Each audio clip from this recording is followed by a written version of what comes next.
সম্প্রতি দুটি বুলেটপ্রুফ গাড়ি কেনার অনুমতি পেয়েছে বাংলাদেশ জাতীয়তাবাদী দল বিএনপি। নির্বাচনকে কেন্দ্র করে তাদের শীর্ষ নেতাদের নিরাপত্তা নিশ্চিত করতেই তাদের এই পদক্ষেপ। তবে এই বুলেটপ্রুফ গাড়ি বাংলাদেশে এর আগেও ব্যবহার করেছেন বাংলাদেশের সাবেক প্রধানমন্ত্রী শেখ হাসিনা। আজ আমরা জানব বুলেটপ্রুফ গাড়ি আসলে কি এবং শেখ হাসিনার গাড়ি বহরে কি নিরাপত্তা ব্যবস্থা ছিল।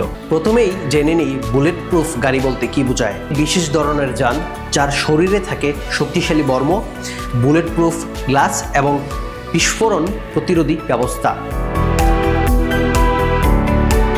এর কাঁচগুলো সাধারণ কাঁচ নয়, বহুস্তর বিশিষ্ট পলিকার্বনেট ও গ্লাস লেমিনেট দিয়ে তৈরি, যা রাইফেলের গুলিও প্রতিরোধ করতে সক্ষম। চাকা ফুটে গেলেও রান ফ্ল্যাট টায়ারের কারণে প্রায় 80 কিলোমিটার পর্যন্ত গাড়ি চলতে সক্ষম।